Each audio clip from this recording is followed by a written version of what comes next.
Shalom, shalom, watu wa Mungu, na wasalimu katika jina la Yesu. Kwa majina naitwa Pastor Fortune Shayo. Leo asubuhi ya leo nimewaletea kipindi ambacho kitaenda kumjenga mtu, kumvusha mtu, kumsaidia mtu. Zaidi kwamba uwe unaweza kunielewa.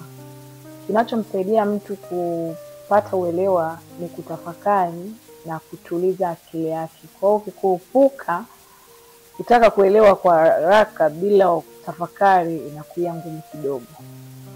Somo langu asubuhi ya leo tunajifunza kwamba jifunze kumjua na kumuelewa mtu wako. Kwa nini ujifunze kumjua na kumuelewa mtu wako? Kwa sababu tumejikuta kwenye mahusiano mengi na kwenye ndoa nyingi tunakuwa hatuna usawa. Kunakuwa kuna tofauti, kitu kidogo tu kikitokea mtu unakuwa hauna amani na mwenzako, mambo yanatokea ambayo hayako sawa, hayako vizuri. Ni kwa sababu tu haujaweza kumjua na kumfahamu uliye naye. Kwa hiyo lazima asubuhi ya leo ujifunze kumjua na kumuelewa mtu wako. Cha kwanza kabisa, kama ukiwa na mpenzi au mwenzi wako, ni vizuri kujua au ni vizuri kutambua kwamba mtu ambaye anatakiwa kuwa wa kwanza na mtu ambaye anatakiwa kutangulizwa ni huyo mwenza wako au huyo mpenzi wako. Kwa sababu watu wengi wameharibikiwa au watu wengi wamekuwa na utofauti baada ya kutafuta ushauri kwa mashoga zao, kwa rafiki zao kutoka nje. Unakuta kwamba ulivyotoka ni tofauti na ulivyorudi kwa sababu ya ule ushauri ambao umeupata nje. Kwa hiyo kuwa makini sana na ushauri unaopata kutokea nje.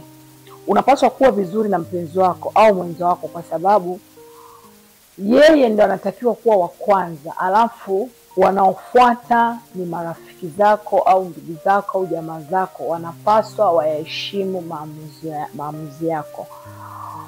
Mtu yeyote akishindwa kuyaheshimu maamuzi yako, maana wewe mwenyewe hauna maamuzi. Kwa hiyo cha kwanza kabisa ni vizuri kujua, cha kwanza wewe unapaswa kuwa wa kwanza kuwa na maamuzi, alafu kisha rafiki au shoga zako wanapaswa kuheshimu maamuzi yako. Kuna wengine, kwa nini tunasema kwamba heshima itangulie kwenye maamuzi ya kwako wewe? Kwa sababu kuna watu wengi wanaweza wakakushauri na ushauri wanaokupa sio mzuri sana. Kwa sababu namba moja, unakuta kuna wengine wanataka kufanana na wewe, kwa sababu kuna watu wanakushauri lakini ushauri wao ni batili kwa sababu tu wanataka ufanane nao. Cha pili, watu wasioamini katika mahusiano. Cha tatu, watu ambao wenye mtazamo hasi kuhusu ndoa. Na nne, watu waliochagua kuwa single daima. Hawa watu ukiwasikiliza sana wanakuwa wanaharibu yale maamuzi yako na hawezi kukupa heshima kwenye maamuzi ulioyachagua. Na nataka nikuulize swali moja tu kwamba unadhani ukiendelea kuwasikiliza watu au ukiendelea kuwapa sikio lako, unafikiri kutakuwa na usawa? Usawa hautakuwepo kwa sababu tayari wewe utakuwa na mitazamo ya watu tofauti. Hata unapokuwa unamsikiliza mwenzako au unapotaka kufanya jambo, unakuwa ni mtu ambaye unasikiliza kutoka nje zaidi kuliko kutoka ndani.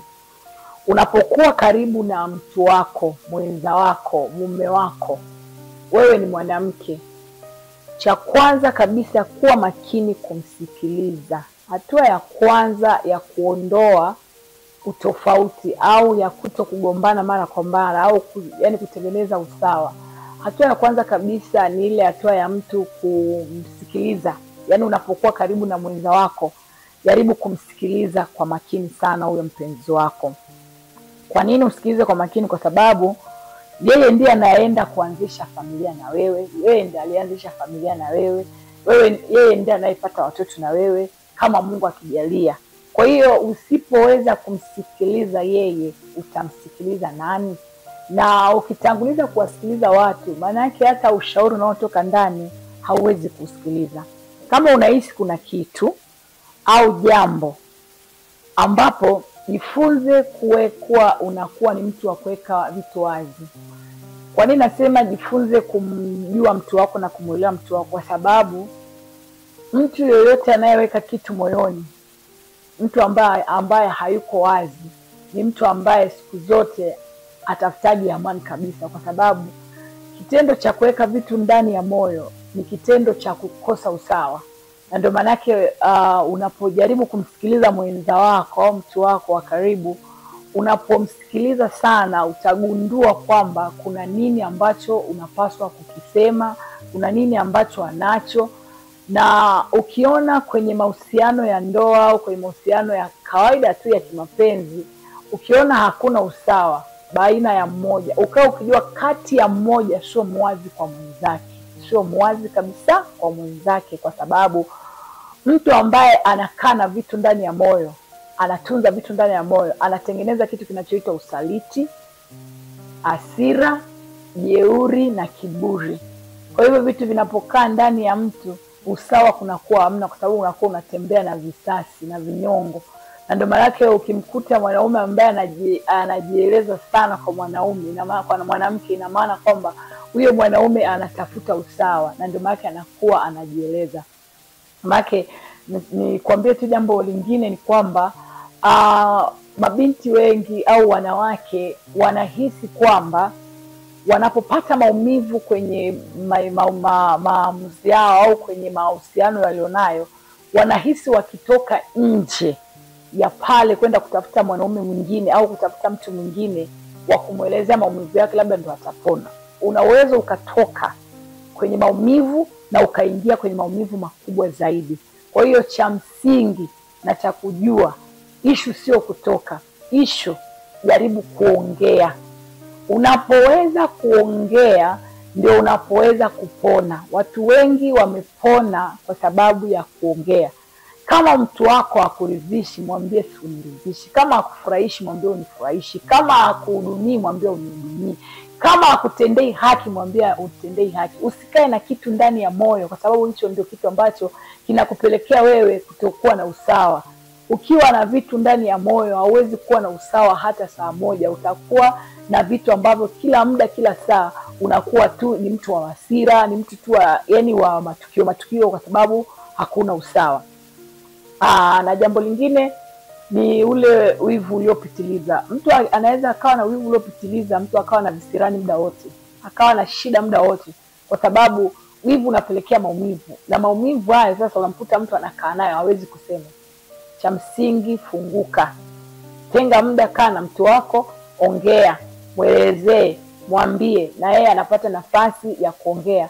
Na ndio hivyo unajikuta umepona kwenye hayo maumivu. Kwa hiyo cha kujifunza na cha msingi kabisa, mimi nachotaka kukushauri tu kwamba jaribu kukaa chini, umjue na kumfahamu mwenza wako, mjue na kumwelewa mwenza wako.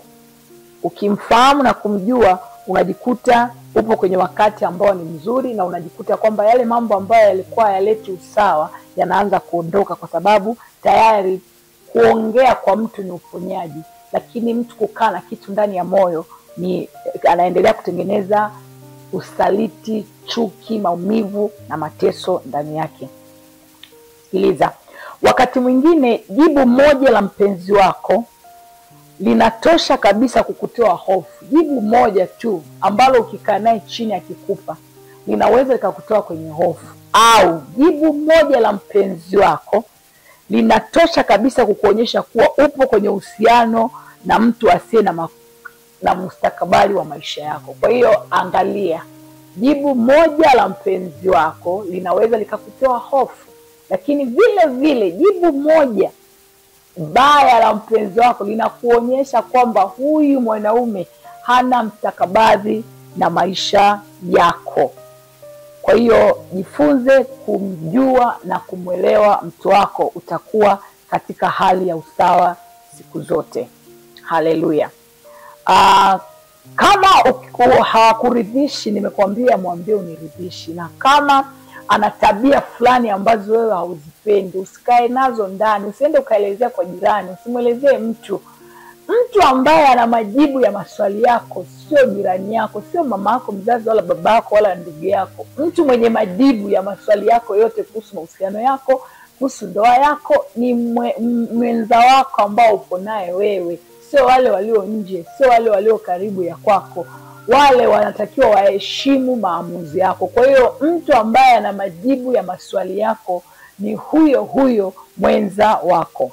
Mwisho kabisa, ukijua vizuri ninachokiongea leo, utatambua kwamba, utagundua kuwa majibu ya maswali yako yote yapo kwa mpenzi wako. Kwa hiyo jifunze kumjua na kumwelewa mtu wako, na hii ndio tabia ya kwanza kabisa ya kutoka katika mambo hayo ya kutokuwa sawa, na kupata ushauri ambao utakusaidia kupitia huyo unayemuona ni mtu wako wa karibu, ambao ni mwenza wako. Kwa hiyo mwisho kabisa nikutakie kufahamu na kumjua mwenza wako ili kuwe na usawa. Kwa hiyo usipende kukaa na vitu ndani yako, hiyo vitu vitakufanya sasa uendelee kuteseka, uendelee kuumia. Lakini cha msingi, jifunze kumjua na kumwelewa mtu wako.